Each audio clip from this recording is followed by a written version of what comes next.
तो आपके आने में भी दरिया दजला पड़ेगा और वापसी में भी दरिया दजला पड़ेगा।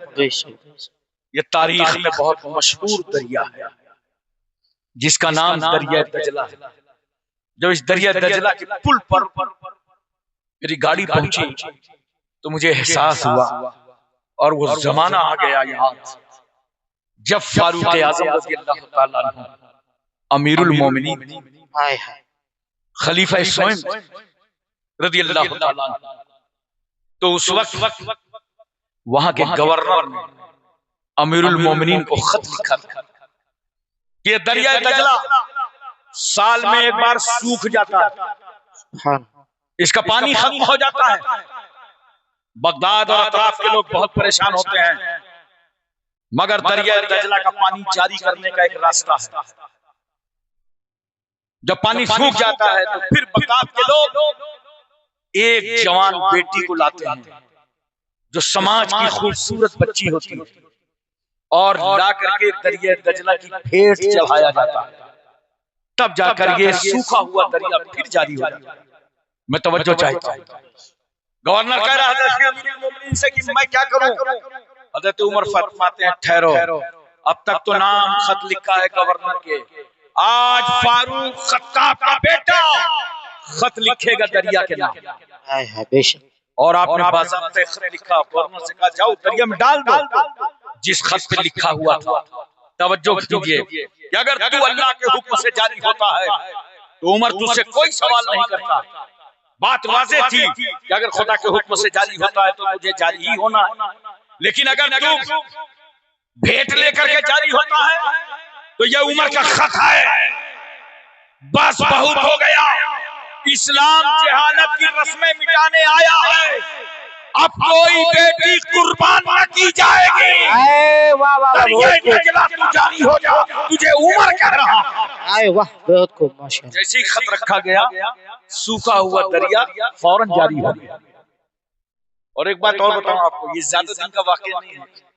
अब चूंकि ताजा ताजा मैं बगदाद शरीफ से आया हूं तो मैं चाहता हूं कि उन लज्जतों से आपको मालामाल पेश। आप देखिए जरा सा और गौर कीजिए। हम लोग बहुत छोटे छोटे थे, अखबारों में आया था, जो हमारे बुजुर्ग उलमा हैं इनको सबको मालूम होगा कि दरिया दजला में 2 सहाबियों की कब्र आ गई और बड़ा खतरा है कि पानी उसे काट दे और दोनों की लाशों को दरिया दजला में बहा दे। आप जरा तवज्जो कीजिए। तो वहां के जो मुफ्ती आजम थे इराक के, उनको ख्वाब दिखाया दोनों सहाबा ने कि हमारी कब्रों में नमी आ रही है, मुमकिन है ये दजला का पानी कब्र में आ जाए, लिहाजा इन दोनों कब्रों को मुंतकिल कर दिया जाए। एक दिन उसने ख्वाब देखा, तवज्जो नहीं की।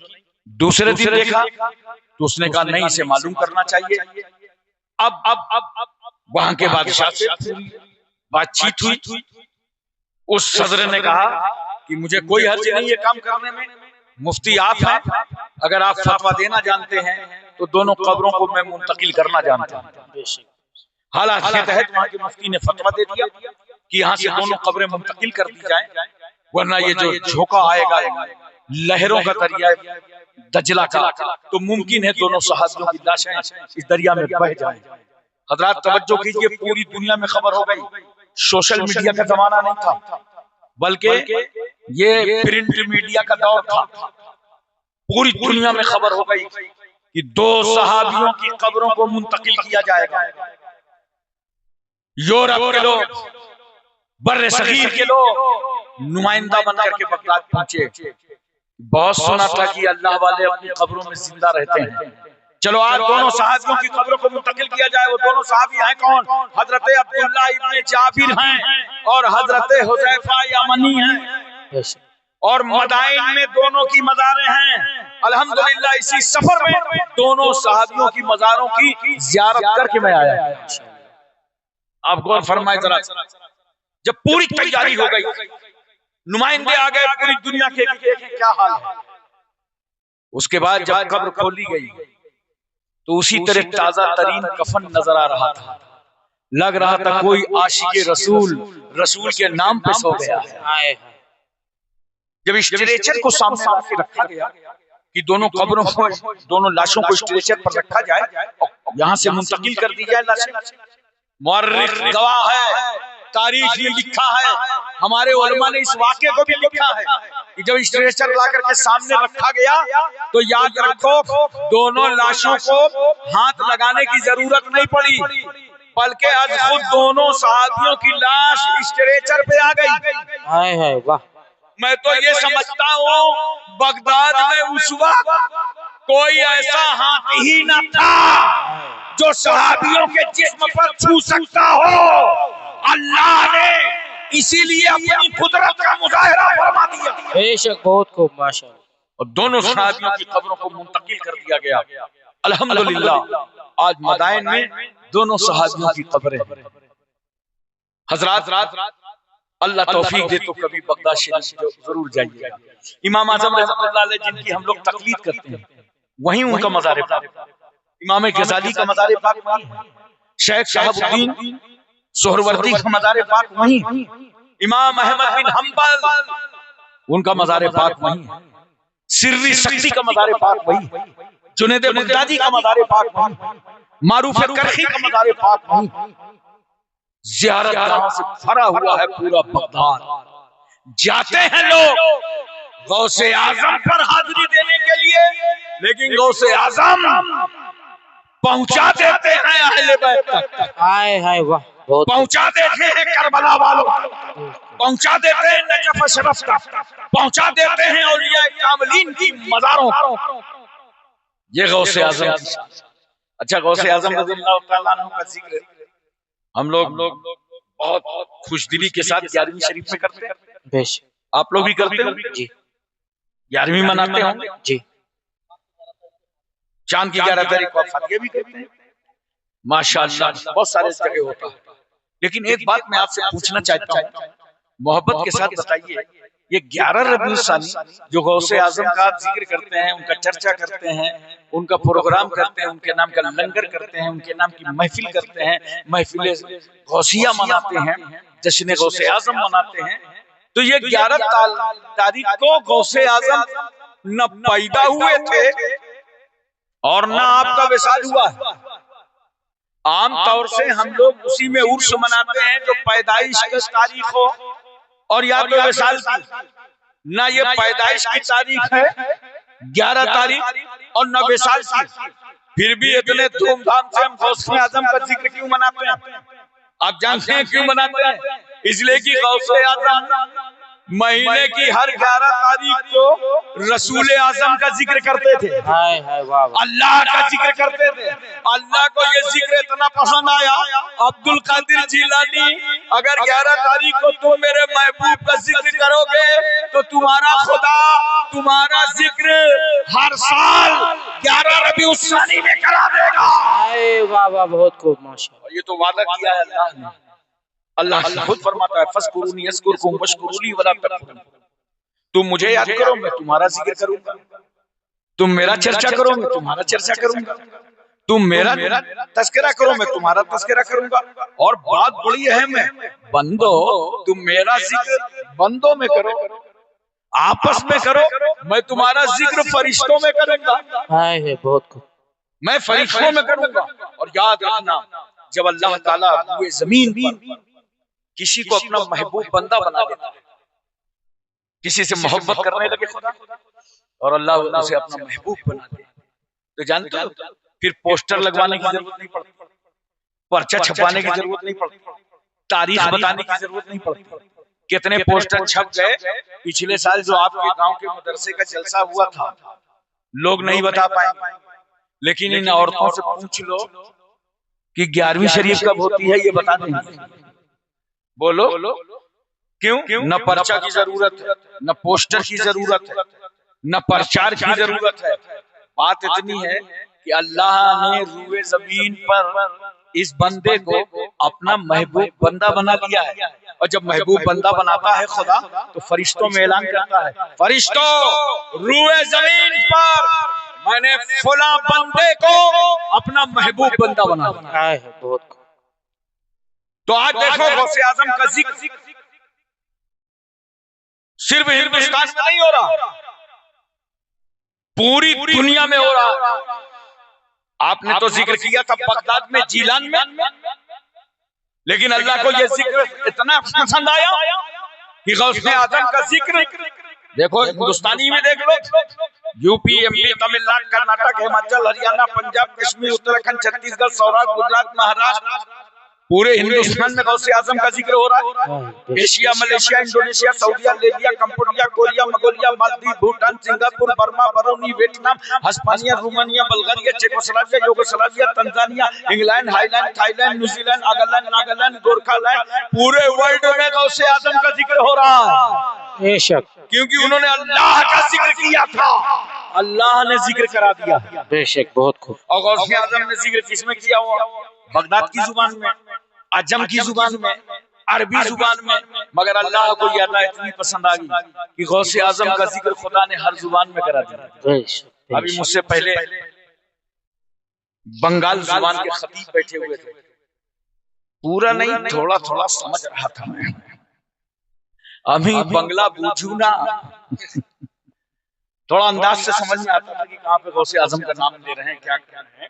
तो मैं सोच रहा था कि देखिए, इनकी जुबान तो बंगाली है, गौसे आजम ने तो बंगाली में किया ही नहीं था, मगर अल्लाह को जिक्र इतना पसंद आया कि गौसे आजम का जिक्र अल्लाह हर जुबान में करा रहा है। बेशक, बेशक। और एक बात और सुनो, बहुत प्यारी बात, पूरी तवज्जो है ना जी। देखो, अल्लाह ताला इरशाद फरमाता है, इन्नल लज़ीना आमनू व अमिलुस सालिहात सयजअलु लहुमुर रहमानु वुद्दा। बेशक वो लोग जो ईमान लाए और ईमान लाने के बाद अच्छे अमल, तो अल्लाह फरमाता है हम उनकी मोहब्बत लोगों के दिलों में डाल देंगे। ईमान लाने के बाद जो अच्छे अमल करता है, तो अल्लाह क्या फरमाता है, हम उनकी मोहब्बत लोगों के दिलों में डाल देंगे। अब सच बताना, क्या आपने हजरत मखदूम अलाउल हक को देखा है? अब बस जोर से बोलो, किसी ने देखा? नहीं। आईना अखी सिराजुद्दीन को देखा है? नहीं। बंगाल वाले तो खुश नसीब हैं, इन दो बुजुर्गों का आस्थाना बंगाल में। बेशक, बेशक। इन्हें देखा है? नहीं। अरे जब देखा नहीं तो मोहब्बत क्यों है?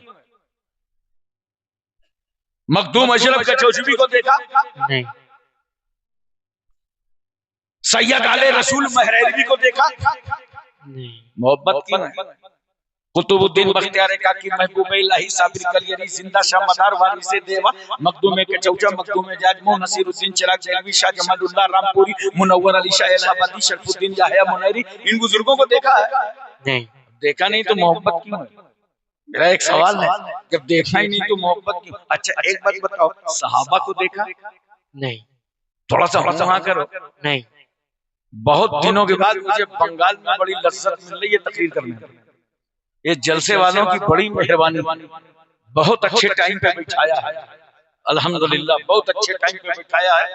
लेकिन बताओ मुझे, सहाबा को देखा? हजरत साद, सईद, तलहा, जुबैर, अम्मार, बुजर, खालिद बिन वलीद, अबू उबैदा बिन जर्राह, अब्दुल रहमान बिन औफ, सुहैब रूमी, सलमान फारसी, बिलाल हबशी, हजरत अनस, अबू हुरैरा, अबू दरदा, अमीर हमजा, इन सहाबा को देखा? नहीं। सैयदना सिद्दीक अकबर, फारूक आजम, उस्मान गनी, मौला अली, इन सहाबा को देखा? रिज़वानुल्लाह ताला अलैहिम अजमईन।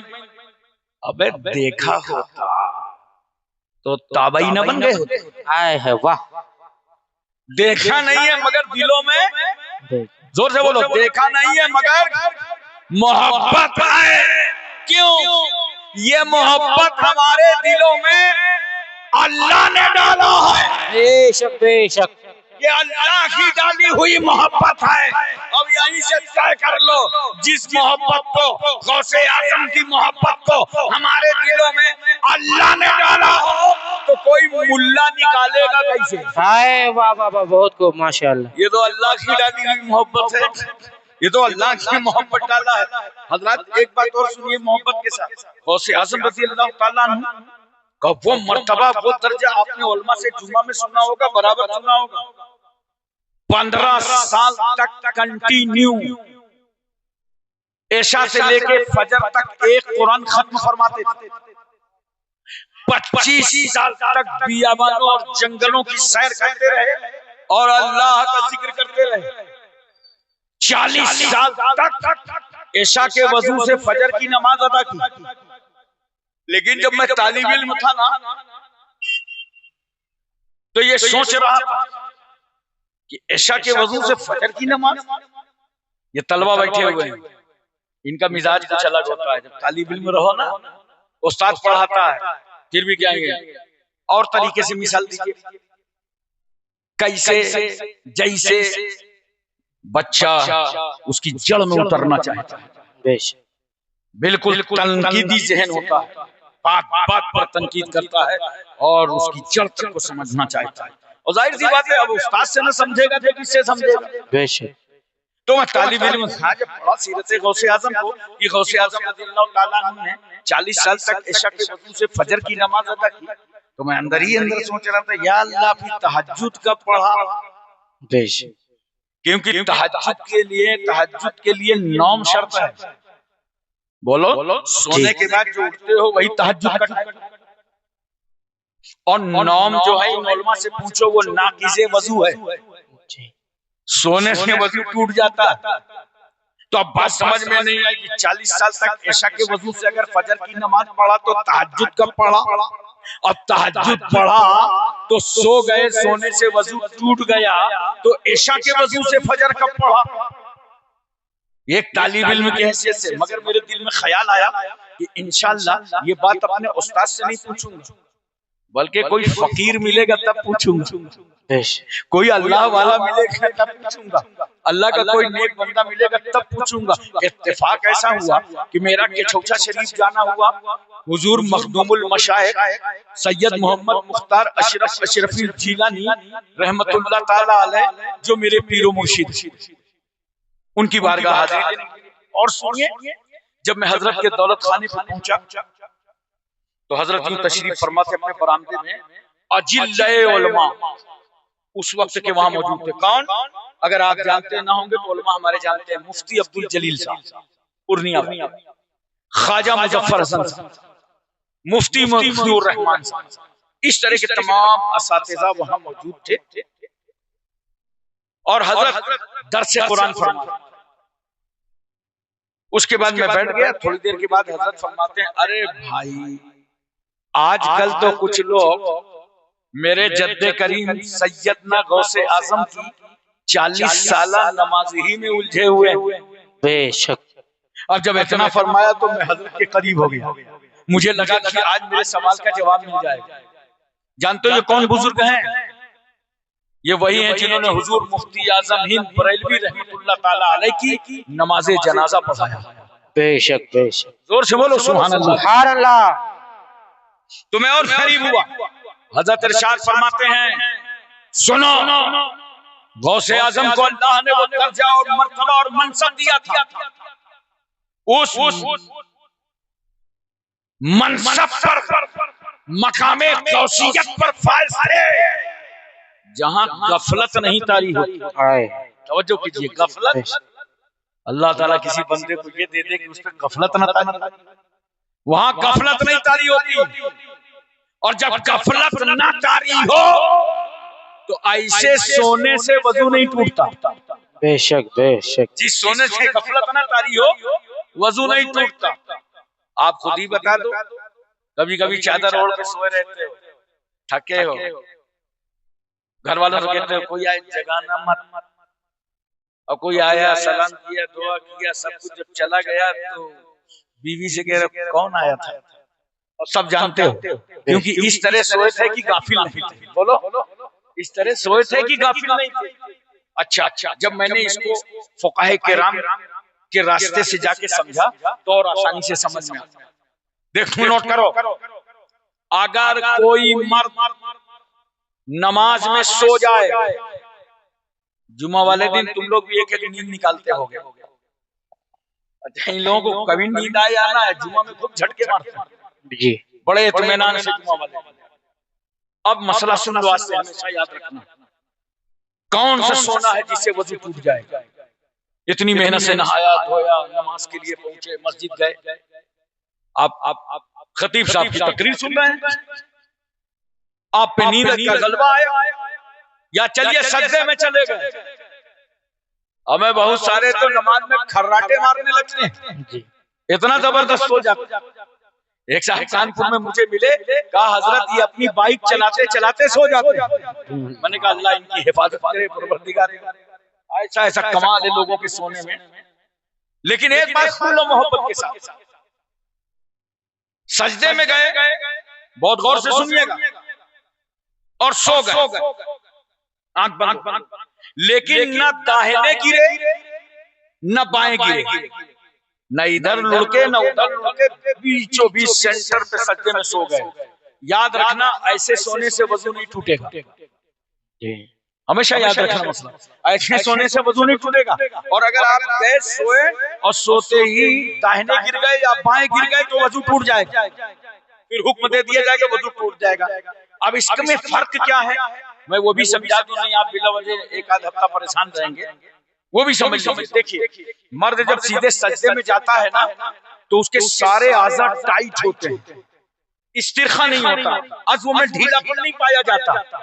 तो जब तक सीधे रहेगा तो हुक्म दिया जाएगा खुरूज मिनस सबीलैन में से कोई वाकया नहीं हुआ, लिहाजा इसका वजन नहीं टूटा। और दाएं बाएं गिरा तो समझा जाएगा इसके आज़ा ढीले हो गए, कुछ ऐसी चीज खारिज हो सकती थी जिससे वजू जा सकता, तो हुक्म दिया जाएगा वजू टूट गया। अब देखो मर्द है सजदे में सो जाए, दाएं बाएं न गिरे तो वजू नहीं टूटता। अब इसके बरखिलाफ याद रखना, औरत अगर सजदे में सो जाए, जानते हो, बहुत तवज्जो सुनिएगा, औरत अगर सजदे में सो जाए तो औरत का वजू टूट जाएगा,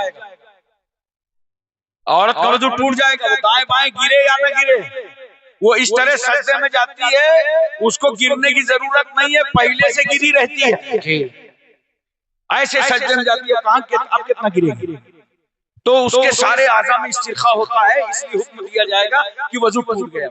अब ये इस्लाम है, अब ये फिक़ह है। अब हमारे हिंदुस्तानी लोग सुनेंगे तो कहेंगे यार इस्लाम में तो बड़ा भेदभाव है औरतों के साथ। बताओ मर्द सजदे में जाता है तो वजू नहीं टूटता, और इनके यहाँ औरत सजदे में जाती है तो वजू टूट जाता है। अबे इस्लाम है इस्लाम, इस्लाम समझने के लिए दिमाग में गोबर भर के कुछ ना समझ में आएगा।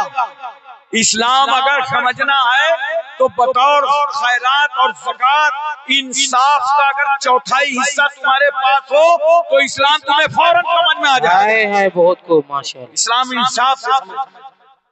तो याद रखो, अब बात समझ गए, ज़हन बात आ गई कि जब एक मर्द सजदे में सो जाए उसका वजू नहीं टूटता, एक मोमिन सो जाए जब तक दाएं बाएं न गिरे तो उसका वजू नहीं टूटता।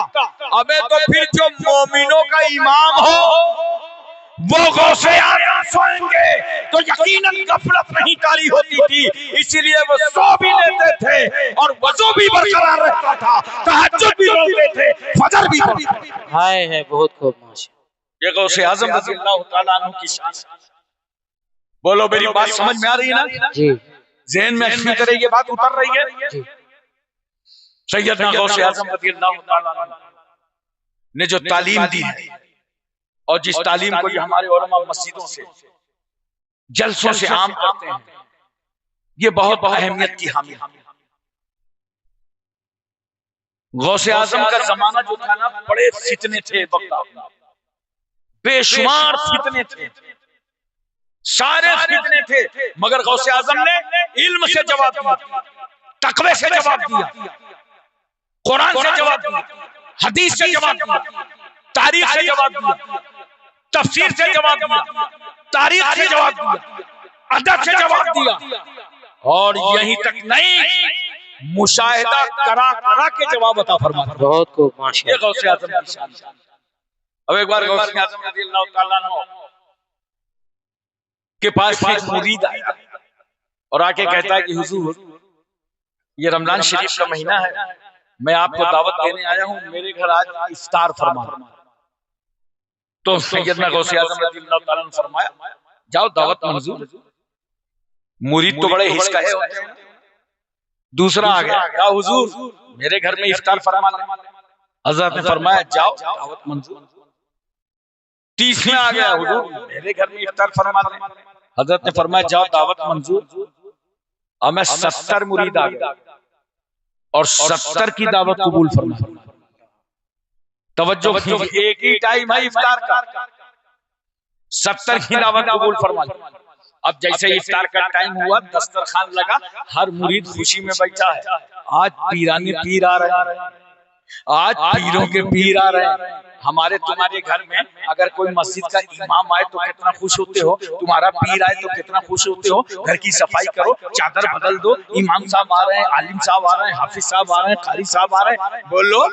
और तो जिसके घर में गौसे आजम आ रहे हो, हर मुरीद तैयारी के साथ दस्तरखान लगा, इफ्तार का टाइम हुआ तो हर मुरीद गौसे आजम को अपने दस्तरखान पे देख रहा है। अब वो इफ्तार खान कर रहा है, गौसे आजम का चेहरा ज्यादा देख रहा है, बड़ा करम कर दिया। इफ्तारी के बाद सुबह हुआ और जब लोग खानका में जमा होने लगे तो एक मुरीद आया, दूसरे से बोला, भाई जान अस्सलाम वालेकुम। वालेकुम खैरियत?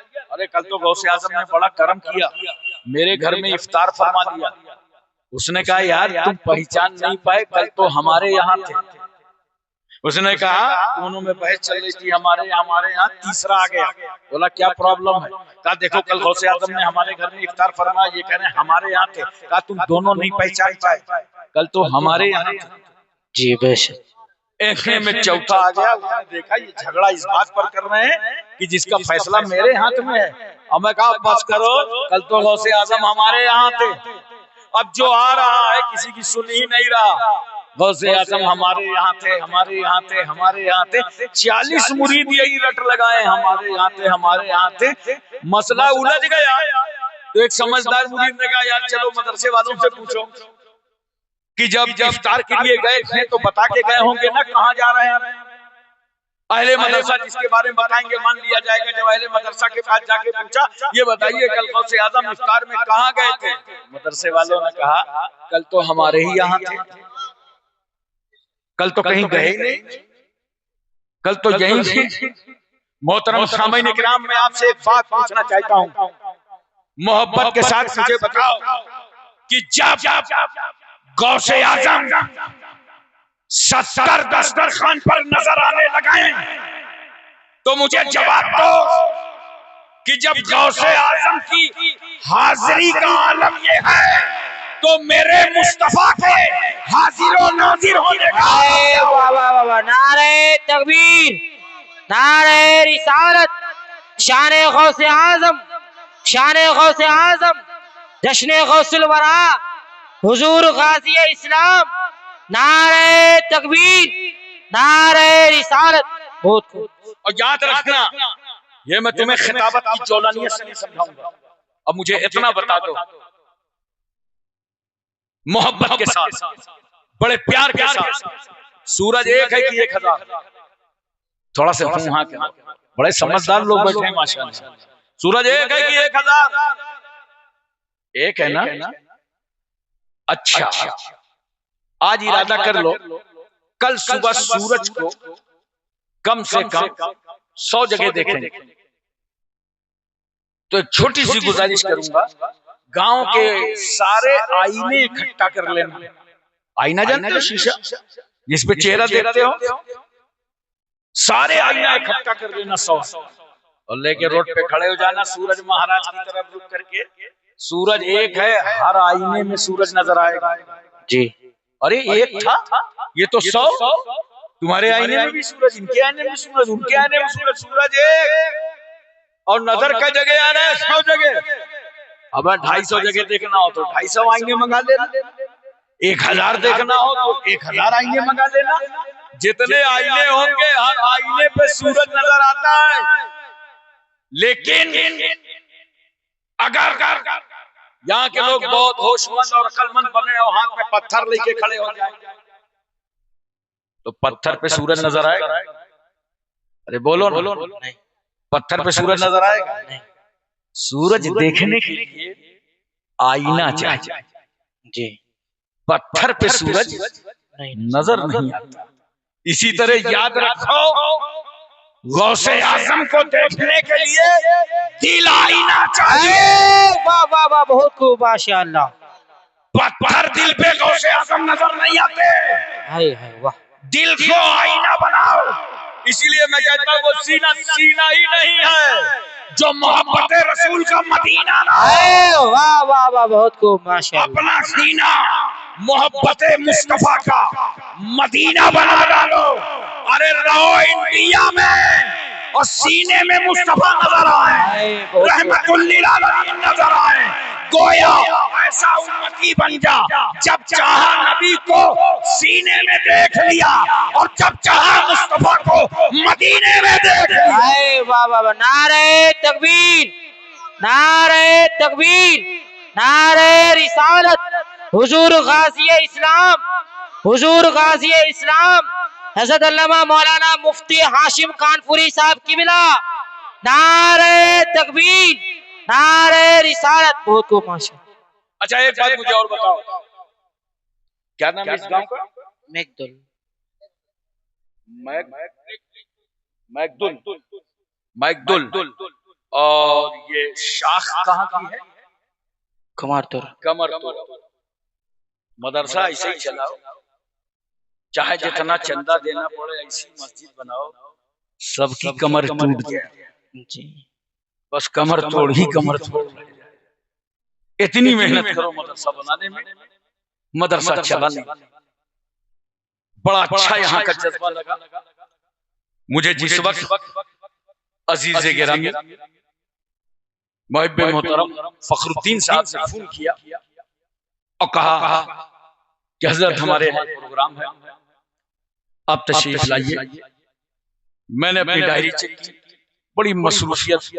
कल गुज़श्ता रात में अयोध्या में था, अयोध्या रेलवे स्टेशन पर उतरा, फिर वहां तकरीर किया, फिर वहीं अयोध्या से एयरपोर्ट से फ्लाइट ली, दिल्ली आया और दिल्ली से बागडोगरा, बागडोगरा से ये लोग ले आए, आपके सामने ला करके खड़ा कर दिया, बैठा दिया। बहरहाल इन्होंने दावत दी, मैंने उसे मंजूर किया। आज वादे के मुताबिक मैं हाजिर खिदमत हूं। इन नौजवानों को लेकर और तमाम बुजुर्गों का साया करम साथ में रख के दीन का काम करो। नौजवानों, दीन का काम बहुत तरीके से होता है। बाद लोग समझते हैं सिर्फ जो दाढ़ी और टोपी रखे हो वही दीन का काम करेगा। नहीं मेरे भाई, वो तो करेगा ही। उसने तो बहुत कुछ दीन सीख लिया, तभी सर पे टोपी लगा लिया, तभी माशाअल्लाह दाढ़ी रख लिया। लेकिन नहीं, कभी कभी ऐसे लोगों से भी काम लो ताकि तुम्हारा काम अच्छा से अच्छा नजर आए, उम्दा से उम्दा नजर आए। आपने शानदार इस इलाके में दारुल उलूम अशरफिया बनाया है माशाअल्लाह। मस्जिद का चंदा हो रहा था, मैं देख रहा था माँ बहनें किस तरह कुर्बानियां पेश कर रही थी, किस तरह लोग पैसे निकाल निकाल के गेहूं चावल, मेरा ख्याल है कि कोई संतरा भी ले आया। ये क्या उलमा के खाने के लिए लाए कि चंदे में आया? चंदे में आया। माशाअल्लाह, देखिए जज्बा, देखिए जरा सा, सब इकट्ठा कर दिया और इन्होंने बता दिया कि हम हर तरीके की कुर्बानी दे सकते हैं, दीन का काम रोका नहीं जाए। बोलो अल्लाह ताला जिन लोगों ने जलसा कराया है उनकी उम्र में, सेहत में खूब खूब बरकतें नाज़िल फरमाए। बड़े लोग हैं हमारे यहाँ, बड़े लोग हैं हमारे यहाँ, अच्छे काम कर रहे हैं जिन तक आप पहुंच नहीं सकते। आपने एक नाम सुना होगा हिंदुस्तान में, बैरिस्टर असदुद्दीन ओवैसी साहब। आप यकीन करें वो शख्स सच्चा आशिक रसूल। दारुस्सलाम के जलसे में 2 बार मैं खुद हाजिर हो चुका। जो काम हमारा है वो वैसी साहब करते हैं। मिलादुन नबी के मनाने पर मैंने खुद अपने कान से सुना है, उसी स्टेज से मिलादुन नबी मनाने पर मदारिजुन नबुव्वत के हवाले से दलीलें पेश कर रहे हैं। और उनकी टोपी देखो जरा सा, नक्श पाए रसूल का नक्शा उनकी टोपी पर बना जी। उस आदमी को कोई कमी नहीं है, मैं जानता हूँ। इंजीनियरिंग कॉलेज, मेडिकल कॉलेज, अपना चैनल, अपना अखबार, इत्तेमाद, सब कुछ है उनके पास। विधायक है, एमएलसी है, सब है, उनको कोई कमी नहीं है। अच्छी जिंदगी अल्लाह ने अता की है, मगर वो चाहते ये हैं कि हम ऐसी मेहनत करते हैं हिंदुस्तान में कि मुसलमानों का हर बच्चा लीडर बनने की सलाहियत में आ जाए। बेशक बेशक। ये उनको फायदा भी नहीं मिलेगा, हमें भी नहीं मिलेगा, उनको भी नहीं मिलेगा। 10-20 साल के बाद बुढ़ापा आ जाएगा। ये फायदा आने वाली मुसलमानों की नस्ल को मिलेगा कि जब ये 20% खड़े होंगे तो दूसरे लोग आपसे पैक्ट करने के लिए तैयार होंगे। तब मसला बनेगा कि जिसकी जितनी आबादी उसकी उतनी हिस्सेदारी। इस जज्बे के तहत वो काम कर रहे हैं। अल्लाह ताला उनकी उम्र में, सेहत में बरकतें अता फरमाए और उन्हें कामयाबी से हमकिनार फरमाए। बहरहाल मैं अर्ज कर रहा था कि मुसलमानों, थोड़ा सा तुम्हें उठना पड़ेगा, थोड़ा सोचना पड़ेगा। अगर आप तवज्जो करो तो मैं बता दूं, आज अगर आपसे कोई सवाल करते कि हिंदुस्तान को आजाद कराने में मुसलमानों तुम्हारा कितना हिस्सा है, आप खामोश हो जाओगे, आप जवाब नहीं दे पाओगे। वो भी कहोगे ठीक है, कोई नेताजी मिलेंगे तो पूछेंगे, मौलाना साहब मिलेंगे तो पूछेंगे। बच्चों पढ़ो, ये जो मदरसे के बच्चे आए हैं मैं उनसे कहता हूँ पूरी हिस्ट्री पढ़ो भारत की, भारत का संविधान पढ़ो, भारत का कानून पढ़ो, ताकि तुम्हें मुकम्मल जीने और मरने का हक हासिल हो सके। ये हिंदुस्तान आज जो आजाद मुल्क दिखाई दे रहा है, ये कैसे, क्या हवा में आजाद हो गया? अंग्रेजों के चंगुल में था, ऐसे ही आजाद हो गया? नहीं, नोट करो, अगर मुसलमानों ने आजादी में हिस्सा न लिया होता तो वतन आजाद ना होता। अगर हमारी हिस्सेदारी देखना है तो दिल्ली चले जाओ और इंडिया गेट पर देख लो, 65,000 मुसलमान शहीदों के नाम लिखे हुए हैं जिन्होंने वतन की आजादी में हिस्सा लिया। हाय हाय, बहुत खूब, बहुत। हमारी तादाद 20% है मुल्क में, और हमने जो आजादी में हिस्सा लिया है तो 40% हिस्सा लिया। हमारे बच्चे यतीम हुए, माए बेवा हुई, हमारे घरों को उजाड़ा गया, तब जाके हिंदुस्तान आजाद हुआ। बहादुर शाह जफर के दोनों बच्चों के सरों को काट करके दस्तरखान पर लाके रखा गया, तब जाके हिंदुस्तान आजाद हुआ है। अल्लामा फजल खैराबादी को कौन नहीं जानता? अंग्रेजों के खिलाफ उन्होंने फतवा जिहाद सादी फरमाया था, तब भारत आजाद।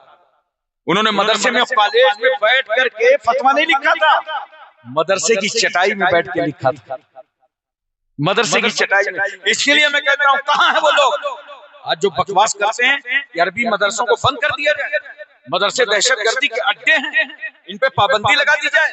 अरे कान खोल के सुन लो, अगर भारत में ये अरबी मदरसे ना होते तो हिंदुस्तान आजाद न होता। बेशक इन्हीं मदरसों के बदौलत मुल्क में आजादी नजर आ रही है। अल्लामा फजल खैराबादी ने लिख करके दे दिया, हंगामे मच रहे, आपको कैद कर लिया गया, काले पानी की सजा दे दी। तो अंग्रेजों से अल्लामा फजल खैराबादी ने कहा था, नौजवानों, मदरसे के बच्चों से गुजारिश करता हूं, गौर से मेरी तकरीर सुनना। अल्लामा फजल खैराबादी ने अंग्रेजों से कहा था, लो मुझे कलम दे दो, कागज दे दो, मैं अपने वतन हिंदुस्तान की तारीख लिखना चाहता हूं। तो अंग्रेजों ने कहा था, अल्लामा साहब ये गेस्ट हाउस नहीं है, कैद खाना है, न कलम मिलेगा न कागज मिलेगा। उस वक्त अल्लामा फजल खैराबादी ने कहा था, मैं मुसलमान हूं, मेरे हौसले को तुम तोड़ नहीं सकते। आपने कोयला को कलम बना दिया और कपड़े को कागज बना दिया। अश्शौरतुल हिंदिया नामी पूरी किताब लिखी। और जिस वक्त आपका जनाजा निकल रहा था उस जजीरे से, तो घर वाले गए थे मुलाकात करने के लिए। लोगों ने पूछा कि किसका जनाजा है? पता चला तुम्हारे बेटे का जनाजा है। घर वालों ने बहते आंसू पहुंच करके कहा था, मेरा बेटा तो कैद खाने में मर गया, लेकिन आने वाली नस्ल को आजाद कर गया। आए है, बहुत खूब। मुफ्ती इनायत अहमद साहब काकोरबी को कौन नहीं जानता? काले पानी की सदा काट के जब निकल रहे थे तो उनके दोनों हाथ में किताब थी, एक में तवारीख हबीबेला, एक में इल्मुस्सेगा जी। आज ये किताबें अरबी मदरसों में दाखिले निसाब है, पढ़ाई जाती है। बेशक।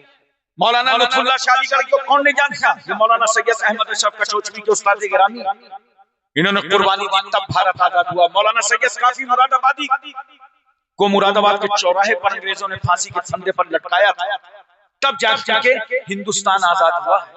और उस वक्त आला हजरत फाजिल बरेलवी बरेली में थे, और वो कह रहे थे, लोगों, सैयद साहब की रगों में पहले ही से खून हाशमी मौजूद था, लो वतन पर कुर्बान। तो हमारे अकाबिरीन ने, बुजुर्गान दीन ने कुर्बानियां दी हैं। मौलाना फजलुर रसूल बदायूनी मौलाना लियाकत अली साहब इलाहाबादी, मुफ्ती सदरुद्दीन आज़ुर्दा, डॉक्टर मोहम्मद अली जौहर ने तो कहा था कि डॉक्टर इकबाल की शायरी ने लोगों को कुरान तक पहुंचाया है और आला हजरत फाजिल बरेलवी की शायरी ने लोगों को साहिब कुरान तक पहुंचाया। हमारी नक्शाबरीन ने, बुजुर्गान दीन ने कुर्बानियां दी हैं, तब जाकर के वतन आजाद हुआ है। इसलिए कान खोल करके सुन लो हिंदुस्तान में रहने वालों, बेइंसाफी से काम ना लो। ये 25 करोड़ भारत के मुसलमान हिंदुस्तान के हम किराएदार नहीं हैं, हम भारत के जमींदार हैं, हकदार हैं, हिस्सेदार। नारे तकबीर, नारे रिसालत, ख्वाजा का हिंदुस्तान, हिंदुस्तान के सुन्नी मुसलमान, नारे तकबीर, नारे रिसालत। इसलिए मैं गुजारिश करूंगा, ए लोगों, इल्म हासिल करो, पढ़ाई की तरफ कदम बढ़ाओ, तालीम हासिल करो। नौजवानों, तुम्हारी सेटिंग अल्लाह ने कर दी है। बंगाल से बाहर जा रहे हो, बंगाल में कारोबार कर रहे हो। ये जलसों में जो औरतें आती हैं ना बंगाल में, इन औरतों की तादाद बताती है कि ये बेचारी पूरा घर चला रही हैं। शायद इनका शौहर कहीं नौकरी कर रहा है, कहीं कारोबार कर रहा है, लेकिन कितने एहतमाम से पर्दे के साथ जलसे में शरीक होती है, कोई हंगामा शोर शराबा भी नहीं करती। अब मेरी माँ बहनों बेटियों, मैं तुमसे भी गुजारिश करूंगा, अपनी औलाद को पढ़ाई की तरफ गामजन करो। इतना पढ़ो, इतना पढ़ो कि अपने वतन की जरूरत बन जाओ। अगर जरूरत बने ना तो सदर जमहूरिया तुम ही बनाए जाओ। कुछ लोग समझते हैं कि मुसलमान तो खास तौर से कितना पढ़ता है, हाई स्कूल इंटर बस। याद रखना, कुछ लोग पढ़ते हैं कि नौकरी तो मिलेगी नहीं, पढ़ने से फायदा क्या होगा। याद रखना मुसलमानों, नौकरी की नीयत से कभी ना पढ़ना। पूरे मुल्क की आबादी 140 करोड़ है और नौकरी कितने लोग करते हैं? 6 करोड़। तो क्या सब नौकरी ही करेंगे? नौकरी की नीयत से नहीं पढ़ा जाता, बल्कि इल्म रोशनी है और जिहालत अंधेरा। बेशक बेशक। जिहालत से बाहर निकल के आओ और इल्म हासिल करो, तो तुम जब रोशनी में आ जाओगे तो अच्छे बिजनेसमैन बन जाओगे, अच्छे कारोबारी बन जाओगे, महल्ले का हक अदा करोगे, माँ बाप का हक अदा करोगे, क्योंकि तुम रोशनी में जिंदगी गुजार रहे हो, रोशनी में परवरिश पा रहे हो। और अगर तुमने इसलिए इल्म हासिल किया कि नौकरी मिल जाए और नौकरी न मिली तब फिर एक कमरा हो, एक रस्सी हो, एक पंखा हो, एक स्टूल हो और तुम होगे वहीं खुदकशी कर लोगे, क्योंकि जिस काम के लिए पढ़ा था वो तो हुआ ही नहीं जी। तो याद रखना, नौकरी के लिए मत पढ़ो, इसलिए पढ़ो कि हमें अंधेरों से निकल के रोशनी पैदा करना है, अपने महल्ले में रोशनी पैदा करना है, अपने वतन हिंदुस्तान में रोशनी पैदा करना है। पढ़ाई की तरफ कदम उठाओ मुसलमानों। देखो, पहले बड़ी इज्जत थी इस मुल्क में तुम्हारी, 20% हो, जिसको चाहते थे कुर्सी पे बैठा देते थे और जिसको चाहते थे कुर्सी से उठा देते थे। लेकिन अब यहाँ हिंदुस्तान में खेल हो रहा है 20-80 का। अब तुम्हारे उस वोट की हैसियत घट गई है, लिहाजा उस इज्जत को अगर वापस लाना चाहते हो तो पढ़ाई की तरफ कदम बढ़ाओ, अपने बच्चों को IAS बनाओ, PCS बनाओ, डॉक्टर बनाओ, इंजीनियर बनाओ, ताकि तुम्हारी अज़मत रफ्ता वापस आ जाए, तुम्हारे दरवाजों पे फिर मेला लगे। बेशक बेशक। अल्लाह बारगाह में दुआ है, परवरदिगार आलम हमको और आपको सबको इल्म अमल की तौफीक रफीक अता फरमाए। व आखिर दावाना अनिल हम्दुलिल्लाहि रब्बिल आलमीन। अस्सलाम वालेकुम।